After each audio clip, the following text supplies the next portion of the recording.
All right, so I'm Ryan Kane, for those of you that walked in late. Talk about a little bit about career fairs and kind of making it to the interview. You got your resume put together now. You've had Sherry look at it. You've had friends, family look at it. It's golden. Now you got to go sell yourself in person. Talked about that. Yep. What the employer is looking for. That's great. All right, so next Thursday, is that the career fair? Yes. So it's next Thursday. Who's going? Who's slated to go to that? And have you guys all registered through DD? Are you kidding me? Oh, yeah. Yeah, you guys. Put 'em up high. Put 'em up high. If you haven't already people? registered, please make sure you do so. Okay, who's thinking about going into public accounting? Same people. Okay, that makes sense. So, what I'll say is this does apply beyond public accounting. So, if you are going to a career fair, not next Thursdays, but when you get there, obviously have the resume, a checked out resume, one that you're proud of, one that you want to present to people in your hand, extra copies, ready to go, and know your resume. Don't just put stuff on there that you thought would be a good idea because it would make you look good. If it's true, then that's fine, but if you need to be able to expound on things in your resume. Career fairs are awkward. Like it's just like any other networking thing. They're awkward. We expect it to be awkward. Most people that are going to be there are going to have done that before, and it's probably awkward for them too. So just know that you're not alone. And these are some of the things that can help you feel maybe a little bit less nervous, a little less awkward as you go through it. So the introduction, most awkward part in the world. Most people, it's been also called like a 30-second commercial or your elevator pitch. It is essential that you have one because it breaks your nerves, but I don't think it's essential to have one that you recite verbatim every single time, because people can tell when it's rehearsed, and then you seem less genuine, so they don't think you care. So you want to be genuine. If you aren't nervous and you're kind of going with the flow and you don't need to fall back on this, then I think that that's better. Because this, a lot of times, you go home, you look in the mirror, and you got it perfect. And you recite it 100 times, and you go and you say it exactly like you did, and you get done, and you think they're going to be blown away, and nothing happens. Okay? So just know that it's much better to be genuine and natural than to put this up and make it be your entire pitch. That being said, proper introduction. Who are you? What's your name? Full name, right? Where are you in school? Who's a junior? So, what would you say if you were shaking somebody's hand? Give me the first two. Hi, my name is Alex Bushman, and I'm a junior in school with Davenport, going for an accounting MBA. That's great. I like that a lot. What do you want? I want to get an internship with your company as a tax associate. Do you want to come up here? No. And then Maybe next year. And then why do you want it? That's one thing where I think that this, and it kind of plays into the last one, this piece right here is what sets a lot of people apart. When they do this, everyone's going to say this, everyone's going to say this, most people will say this. Tell people why you want the internship. And maybe you know, maybe you've researched the company and you know a lot about them. Ask something that you want to know more about.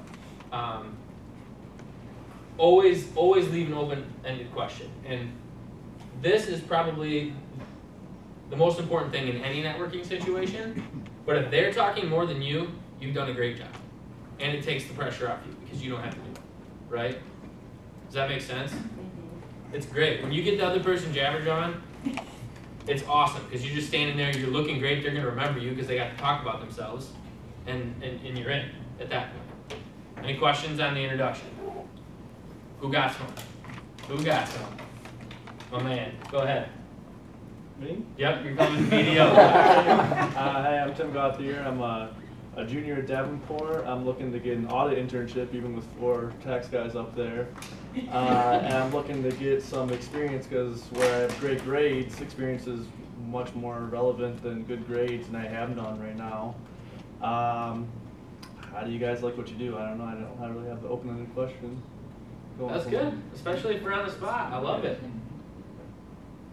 So, my kind of, I guess, nightmare experiences. I went up there and I said my thing, and they just said, I don't want to say the name of the firm, but I got done and they said, all right, accounting firm XYZ.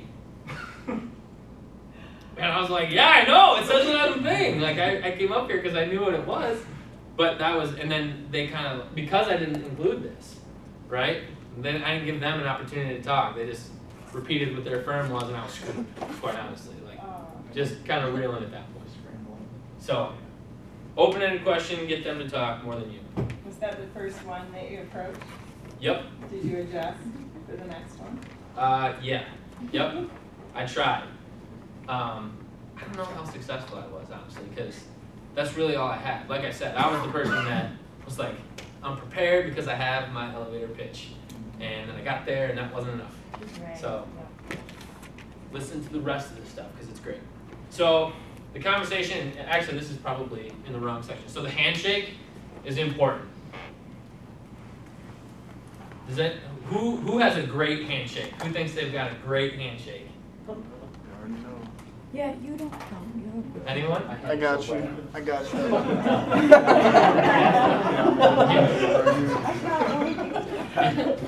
you. So you're nervous. This is good practice though, because when you're at the career fair, it might be hot, you might be nervous. Keep your hands, honestly, that, you gotta keep your hands dry somehow. I don't know, keep a Kleenex in your pocket somehow.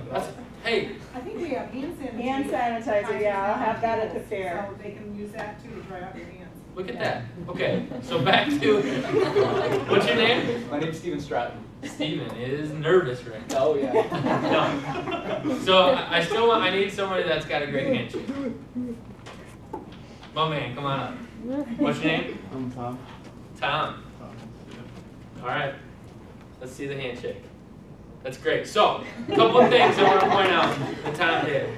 He looked me in the eye when he shook my hand. Now, it is very tricky because sometimes you have to aim, right? But you want to make sure that you make eye contact when you shake the hand. So, a few bad handshake examples, right? Hey Tom, how's it going? What do you got going on later today? Oh my gosh. Rugby practice? You so you go to Davenport, huh? Yeah, that's good. So, yeah, holding, and you try to initiate and let go, and it doesn't happen, and you feel awkward. So yeah, that's a bad handshake, right? Don't do that to people. Let go, right? Another one is, hey Tom, how's it going? You shake the living daylights out of their hand, okay? Bad. Or, quite honestly, the worst one, and this is one that you kind of have to control yourself. Tom goes to get it, and I grab his fingers. What do? You just like pinch really hard with your thumbs. Anybody had that? Yeah, it's the worst. Make sure you get it in there quick so that doesn't happen to you. Okay? Thanks, Tom. I appreciate it. Those are. I mean, the crab claw one. Like, I think I squeeze harder with my thumb to make it like, yeah, that's a firm handshake. It doesn't work. How about this one, Ryan? The person that goes in to shake your hands like that. So that one's kind of awkward for me because honestly, I've been told that that's dominant. Right. So yeah. I'm pretty competitive, so I'm trying to turn that sucker over. But yeah, that's one you have to gauge. I would say that probably just let them do it if you really want the job. If you don't, all right. So then we talked about it. Go into your commercial, right? We got it. And don't think that that's going to be a standalone thing. Ask that open-ended question. Be able to talk about cool stuff on your resume because you actually went out and did it. And that's where you get to genuine discussion. Those are the people that stand out at career fairs. Because there's going to be 100 people talking to you, to us at the career fair. How do you stand out? Have a genuine conversation. Don't be rehearsed to the T, right? Would you want to be standing up and have the exact same black and white, boring conversation with 100 different students? No. but that might be the case, so you want to make sure that you can have a genuine discussion. And the way you do that is to get them talking about themselves, get them talking about something that they're interested in, right? And then the close can also be very awkward. So what happens is you're talking, great handshake, eye contact, awesome commercial, genuine discussion, and then you're kind of feeling like it's time to walk away. And you have to, in most cases, you have to initiate that because the people aren't going to say, hey, got a line here, so why don't you get to stepping, right? So you have to initiate that close. And a few really good ways to do that. One, who thinks they got a good way? Very comfortable with silence, so you guys are gonna have to answer. Okay, close. Maybe reaffirming that you want the internship, saying that again, and saying that you're very interested in it, and maybe even giving the references, if you have your references, say, you know, you guys like my references at this time. Awesome, perfect. Who's got another way? Ask for their card, their business card. Ask for their business card. Really good way to initiate the close of the conversation. Anybody else? What's the next step? Next step, great. And to kind of piggyback on that, how do I follow up? What's an appropriate way to follow up? Who does thank you letters? Thank you notes, thank you emails. What do you think is the best way to send a thank you? Handwritten. Handwritten? And so I would say, my personal opinion is I don't value a handwritten note over an email, so I think that that's probably, yeah, just to each their own with that kind of thing. But for the people that do like handwritten notes, it's really good. So you think about, man, should I send a handwritten note? Ryan doesn't care either way. And there's some people that really like handwritten notes. So what does that tell you to do? Yeah. Write the handwritten note, right? Take a few extra minutes and write the handwritten note. Judy, what was the 50 plus? Oh, yeah, I think it's age related handed. too. Mhm. You know, that the older probably would appreciate the handwritten note. But there is a matter of time too, so if you're gonna do the handwritten note, you gotta send it off right away. Because you've got the mail to have to deliver, whereas, and we are also talking about auditors. If you're talking to somebody who's an audit, they're on the road, you might wanna send the email to them. Because otherwise they'll never get the handwritten note until a couple weeks later. So consider who it is you're talking to. It's the same thing with those handshakes. If you're shaking an elderly, my age, you're shaking my hand, if you give me too hard of a grip, oh my gosh, it's gonna kill me. And don't be limp. You know, you gotta have a nice solid one, but not, you don't grab it and you're not trying to, you know, crumple all the bones there. So, you know, firm, but not too firm. We did talk about this between ourselves and what we preferred over the email or the handwritten, and we pretty much got down to the point where, you know, either or is fine as long as the follow-up is just on itself is huge. We enjoy a follow-up because that puts you back in our minds of, yeah, I remember talking to that person. It was an enjoyable conversation. We talked about this. And as far as you can get an email a couple hours later, the next day, or if you get a handwritten note that comes 3 or 4 days later, I don't think, unless it's in the crunch of things, most of the time, that communication received, if you send something, is received by us before any decisions are really made. So the biggest thing is just the follow-up, telling somebody that you acknowledge that you talked to them, you enjoyed it, and then also acknowledging something specific that you discussed with that person. You can tell if you get like a scripted thank you, that's kind of, you can tell this is just a template. As somebody receiving thank yous, you can kind of judge if something is a template and scripted.